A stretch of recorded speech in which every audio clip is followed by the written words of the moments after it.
Hello guys, welcome back to my YouTube channel again. आज की इस वीडियो में हम बात करेंगे, जैसे कि आप सभी देख पा रहे हैं कि this is my video number 7 of optional subject खोटा, that is for JTET examination. And video number 7 मैंने वीडियो नंबर 6 से व्याकरण स्टार्ट किया दोस्तों, और व्याकरण में सबसे पहले मैंने संज्ञा पढ़ाया है खोटा पे। तो आज हम लोग आप देख पा रहे हैं यहाँ पे थंबनेल से ही कि सर्वनाम मैं स्टार्ट करूँगी। सबसे पहले तो ये जानेंगे दोस्तों कि सर्वनाम से क्वेश्चन कैसे फॉर्म होते हैं एग्ज़ाम में। ठीक है, आप बड़े बड़े टॉपिक्स को, मतलब होता है ना लेंदी, आपको कुछ भी बहुत ज़्यादा वास्ट नहीं पढ़ना है। जितना ज़रूरत है एग्ज़ाम के लिए आपको उतना ही पढ़ना है। ठीक है, तो मैं यहाँ पे पहले से ही आपको बता चुकी हूँ कि इनके भेदों से पूछे जाते हैं क्वेश्चन। सिमिलरली एज नाउन, ठीक है, उसमें भी भेद से ही क्वेश्चन फॉर्म होते हैं, और इसमें भी प्रोनाउन से भी आपका भेद से ही, दैट इज़ उसके जो टाइप्स है उससे ही क्वेश्चन फ्रेम होते हैं। तो चलिए हम वीडियो को स्टार्ट करते हैं दोस्तों। सबसे पहले तो मैं ये कहना चाहूँगी कि जिन लोगों को खोटा ऑप्शनल सब्जेक्ट पे अपना स्टडी करना है, तो अगर उन्होंने अभी तक मेरे चैनल को सब्सक्राइब नहीं किया है तो बिल्कुल सब्सक्राइब करें। इनके साथ साथ आपको जो 10th 12th के बोर्ड एग्ज़ामिनेशंस के जो मॉडल सेट्स होते हैं और जो स्टडी कंटेंट है वो भी आपको मेरे चैनल पे अवेलेबल मिलेंगे। साथ ही साथ टीचिंग एग्ज़ामिनेशन को से रिलेटेड आपको जो नोटिफिकेशंस है वो भी मेरे यूट्यूब चैनल पे आपको अवेलेबल होंगे।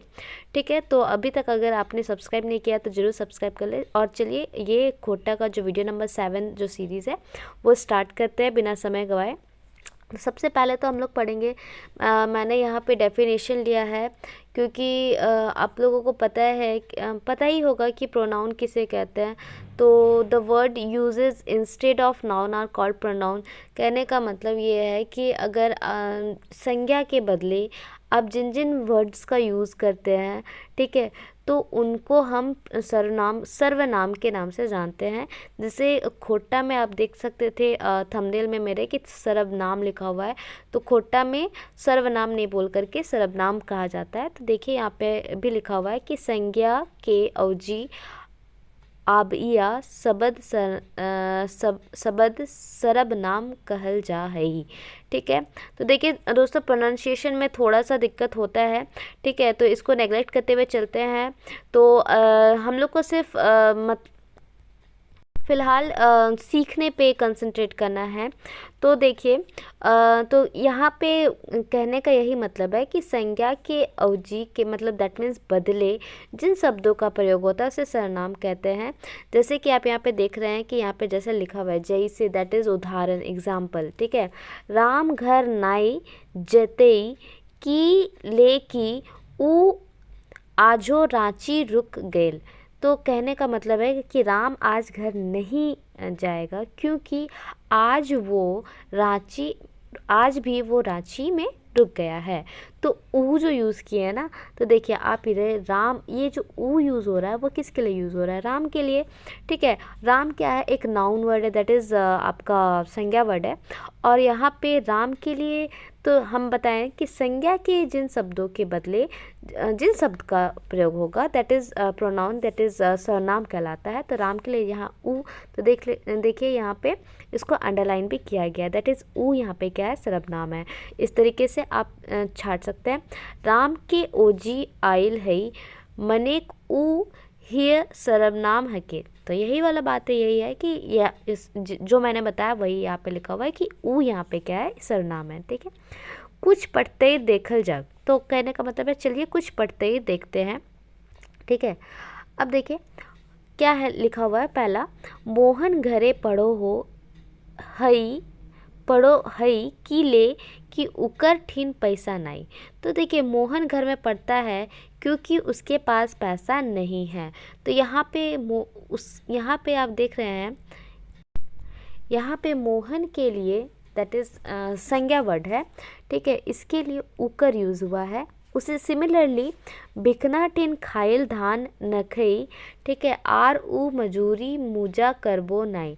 ठीक है, तो यहाँ पे भिखना के लिए आप देख सकते हैं ऊ का यूज़ हुआ है। राधा के लिए उकरा। दलेल सिंह के लिए आप यहाँ पे देख सकते हैं यहाँ पे ऊ है, ठीक है। तो इस तरीके का वर्ड जो कि नाउन है और उसके बदले ऊ अगर यूज़ कर रहे हैं, उकर यूज़ कर रहे हैं, और भी बहुत सारे वर्ड होते हैं तोय, मैं आपको वीडियो आगे बढ़ते बढ़ते बताऊंगी, ठीक है। तो इस तरीके के वर्ड्स जो संज्ञा के बदले यूज़ हो रहे हैं उसे सर्वनाम कह रहे हैं। अब देखिए दोस्तों, आगे बढ़ते हैं। यहाँ पे इसी तरीके से आपका सारा आप देख भी सकते हैं एक बार, ठीक है।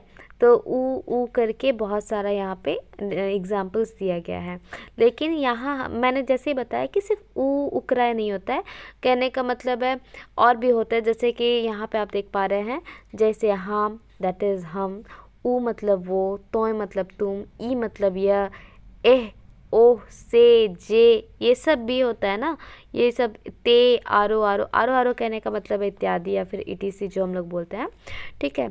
तो उस तरीके के बहुत सारे जो जिन जिन शब्दों का प्रयोग हो रहा है संज्ञा के बदले, उन लोगों को सर्वनाम कह रहे हैं। अब यहाँ पे देखिए सबसे मोस्ट इम्पॉर्टेंट क्या है, जिस तरीके से हम लोग पढ़ते हैं ना कि इनके कितने काइंड ऑफ होते हैं प्रोनाउन के। तो फर्स्ट ऑफ ऑल जो है वो पुरुषवाचक सर्वनाम यहाँ पे दिख रहे हैं, सर्वनाम की जगह सर्वनाम लिखा हुआ है। तो पुरुषवाचक सर्वनाम में जैसे कि हम लोग पढ़ते हैं ना हिंदी में प्रथम पुरुष, मध्यम पुरुष और अन्य पुरुष।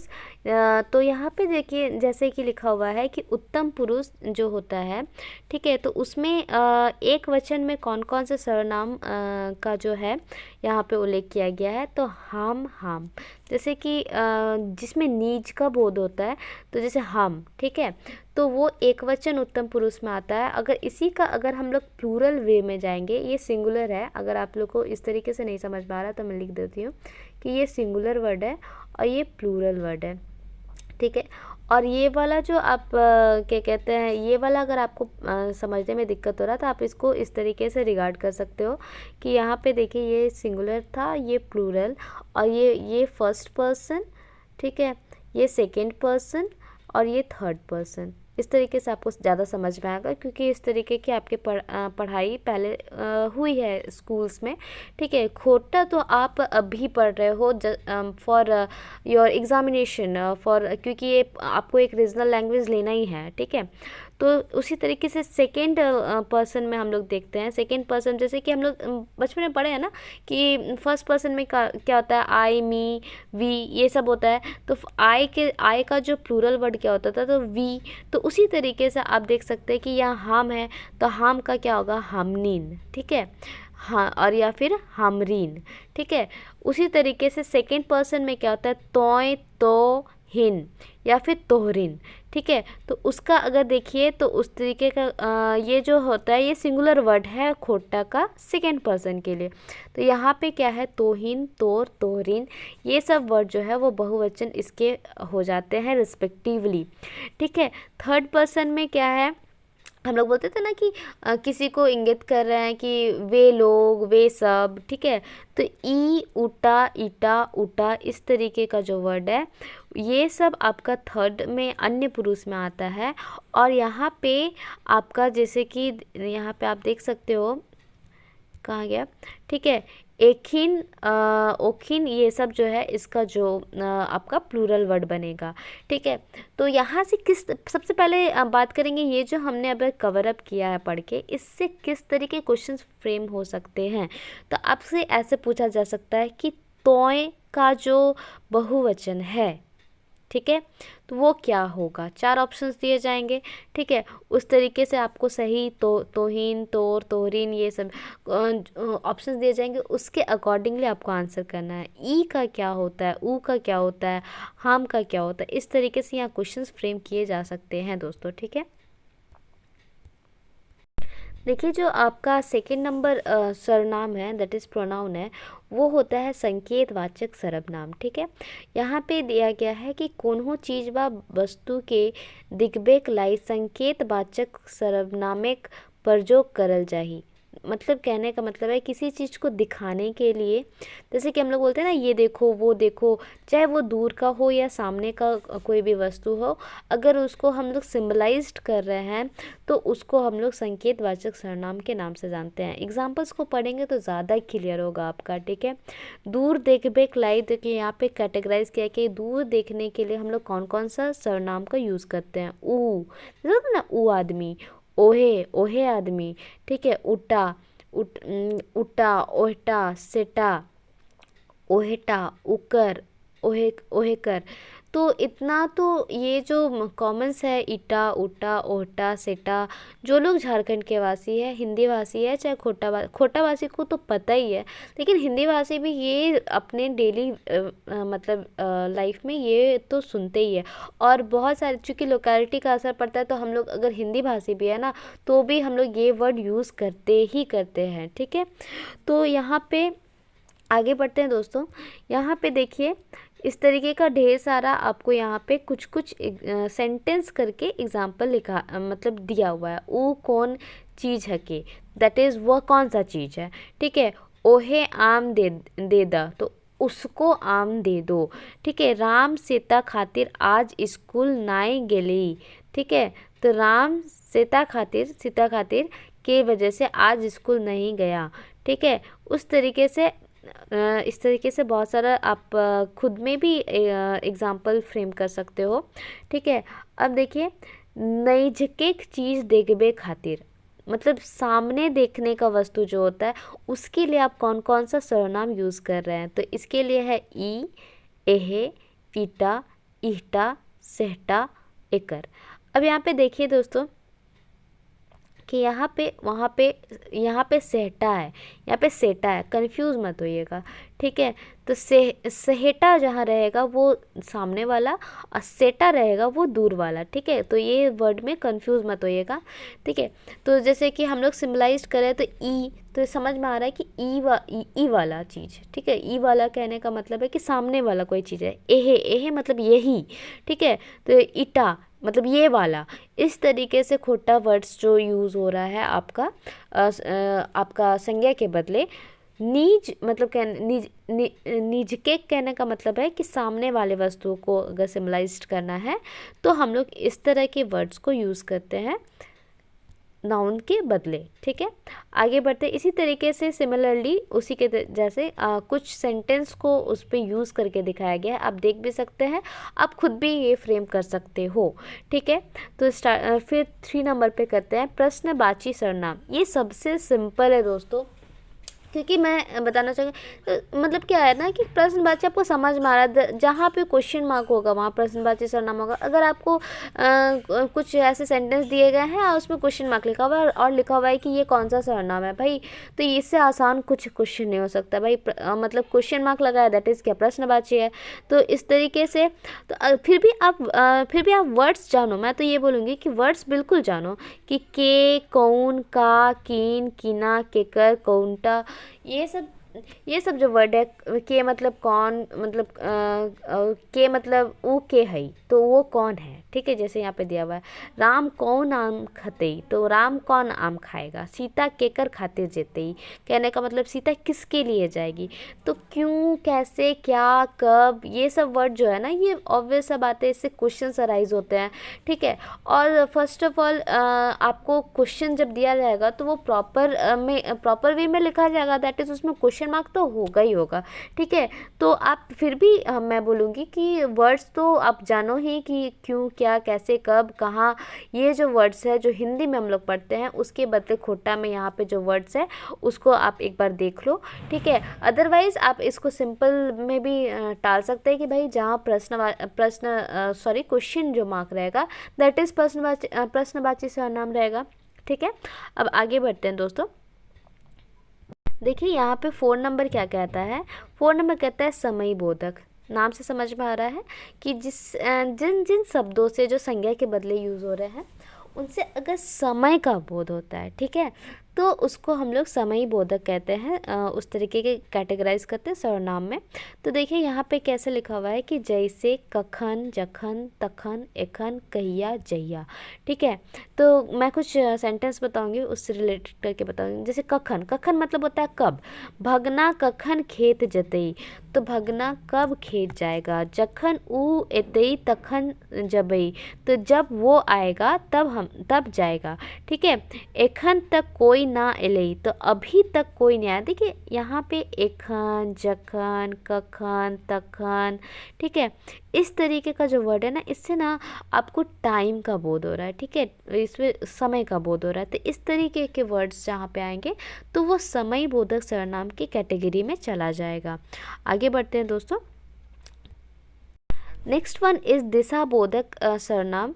यहाँ पे आप डेफिनेशन देख सकते हैं। जे सर्वनाम के कोनो दिशा ज्ञान हब हई, कहने का मतलब है कि जिस सर्वनाम वर्ड से अगर आपका दिशा का बोध होता है तो उसे आप दिशा बोधक सर्वनाम के कैटेगरी में रख सकते हो। जैसे आप यहाँ पे देख सकते हैं कि यहाँ पे क्या है, कने, जने, तने, ठने, ओने, जनो, तनो, हिंदे, हुंदे, हदे, जंदे, तंदे, कंदे। ठीक है, इसको हम लोग सेंटेंस पे पढ़ेंगे तो ज़्यादा समझ में आएगा। जैसे कि सीता बोन कने कने जतई। ठीक है, तो कने कने कहने का मतलब है कि किधर किधर। राजा जने जय, जने जने कहने का मतलब है कि जिधर जिधर। तो इससे देखिए किधर किधर, जने जने, जिधर जिधर, तो ये क्या समझ में आ रहा है। यहाँ से आपको ना डायरेक्शन का एक सेंस मिल रहा है। तो इसे दिशाबोधक सर्वनाम में रखेंगे। इन्हें कोनो आदमी नहीं, इधर कोई आदमी नहीं है। तो इन्हें से क्या समझ में आ रहा है, दिशाबोधक सर्वनाम है। आगे बढ़ते हैं। राम हिंदे आओ, तो राम इधर आओ। तो हिंदे जो है यहाँ पे इधर के लिए यूज़ हो रहा है दोस्तों। तो इधर, तो ये भी जो है ना, ये एक डायरेक्शन का बोध हो रहा है। हमें जदे जदे जबई हुंदे हुंदे नाय अय्या, हम जहाँ जहाँ जाएंगे वहाँ वहाँ आपको नहीं आना है। इसका मीनिंग ये निकलता है। तो यहाँ जदे जदे, हुंदे हुंदे कहने का मतलब यहाँ से आपको डायरेक्शन का बोध हो रहा है। तो इसको हम लोग समय वाला बोधक में कैटेगराइज में रखेंगे। ठीक है, कैटेगराइज करेंगे। ठीक है, छठा नंबर जो है आपका वो है मात्रा बाची। ठीक है, तो मात्रा कहने का मतलब है क्वांटिटी।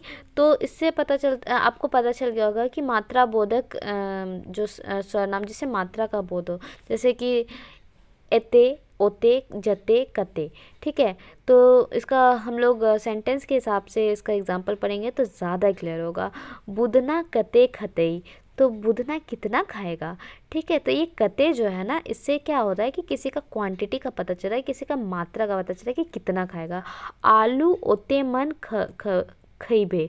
ठीक है, तो ओते मन, ओते कहने का मतलब उतना। ठीक है ना, तो ये जो है तो आपका मात्रा में आता है। उकरा अलुआ ओतेमन देबई, तो ओतेमन अगेन ये जो वर्ड है, ओते, ओते मतलब उतना। ठीक है, तो जते, कते, कते मतलब कितना, एते, एते खाई मतलब अगर यहाँ पे एते वर्ड यूज़ होता तो इतना मतलब इसका सेंस बनता। तो इस तरह से जिसमें आपका मात्रा, क्वांटिटी का बोध हो रहा है किसी चीज़ का, तो आप इसको मात्रावाची सर्वनाम में कैटेगराइज करोगे। ठीक है, आगे बढ़ते हैं। यहाँ पे 7 नंबर है जो कि लास्ट आपका सर्वनाम का आपका पार्ट है, और ये है स्थानवाची। तो सिंपल सा बात है कि सर्वनाम उन शब्द जिसमें कहीं आपका स्थान का बोध होता है, जैसे कि हिया, हुआ, जने, तने। तो यहाँ से आप यहाँ पे देखो, हिया हुआ मतलब यहाँ वहाँ, जने मतलब जहाँ, तने मतलब उधर। तो उस तरीके से राधा हिया आओ, तो राधा इधर आओ। देखिए आप एक चीज़ यहाँ पे कंफ्यूज नहीं होइएगा। यहाँ पे मैंने आपको एक यहाँ पे बताया हिंदी। ठीक है, इसका भी मीनिंग क्या होता है कि राम हिंदे आओ कहने का मतलब है राम, यहाँ पे मैं लिख देती हूँ, राम इधर आओ, इधर आओ। ठीक है, और यहाँ पे अगर आगे बढ़ते हैं तो यहाँ पे क्या है, राधा हिया आओ। ठीक है, तो यहाँ का मतलब ये राधा यहाँ आओ। तो देखिए यहाँ मतलब यहाँ स्थान का बोध हो रहा है, और वहाँ पे जो हो रहा था ना हिंदे, तो हिंदे जो वर्ड है, हिंदे मतलब है कि इधर। ठीक है, तो ये दिशा का बोध हो रहा है। तो ये बहुत ना, ये जो हिंदी वर्ड है और जो हिया वर्ड है, इसमें बहुत ही मतलब होता है ना कि वो बहुत सिमिलर टाइप कैटेगरी में आते हैं। लेकिन अगर आपको सरनाम छांटना है ना, तो आपको यहाँ पे मतलब आपको बहुत ही मतलब होता है महीन छांटना होगा कि हिया जो वर्ड है वो इससे स्थान का बोध हो रहा है। और आपका जो हिंदी है उससे क्या हो रहा है, हिंदी भी मतलब होता है ना कि इधर आओ, तो वो भी मतलब, लेकिन उससे क्या हो रहा है ना कि आपका दिशा का बोध हो रहा है। ठीक है। ओ हुआ गिले, हुआ मतलब वहाँ, मदन जने तने, जने तने मतलब जिधर तिधर। ठीक है। तो जिधर तिधर गिले, तो इस तरह की जने तने जो वर्ड है, तो इससे स्थान का बोध हो रहा है। ठीक है। तो इस तरीके के वर्ड्स को हम लोग स्थानवाची सरनाम में रखेंगे। तो इस तरीके से हम लोगों ने सरनाम की डेफिनेशन के साथ साथ खोटा भाषा के सातों जो काइंड्स होते हैं, यानी कि जो भेद होते हैं सरनाम के, उन सभी को डील किया। ठीक है। मैं एमसीक्यूज़, अभी तो मैं टॉपिक्स पढ़ा रही हूँ, मैं एमसीक्यूज़ लेकर के आऊँगी सभी टॉपिक्स पे। ठीक है। ये तो मेरा वीडियो नंबर 7 है, सीरीज़ ऐसे चलते रहेंगे और एमसीक्यूज़ आएंगे तब और भी ज़्यादा, क्योंकि आप, मैं हमेशा बताती हूँ कि सिर्फ थ्योरी पढ़ने से नहीं होता, आप उससे रिलेटेड जितना क्वेश्चंस करोगे, चाहे आपका कुछ भी सब्जेक्ट हो, क्वेश्चंस जितना प्रैक्टिस करोगे वो उतना ही ज़्यादा क्लियर होता रहेगा। वीडियो अगर अच्छा लगा हो तो लाइक करें, कमेंट ज़रूर करें दोस्तों। ठीक है। और अगर स्टिल अभी तक आपने मेरे यूट्यूब चैनल को सब्सक्राइब नहीं किया है तो बिल्कुल सब्सक्राइब कर ले। आपको इस तरीके की यूज़फुल हेल्पफुल वीडियोस अवेलेबल होती रहेगी। और वीडियो में अंत तक बने रहने के लिए आपका बहुत बहुत धन्यवाद है। आज के लिए इतना ही।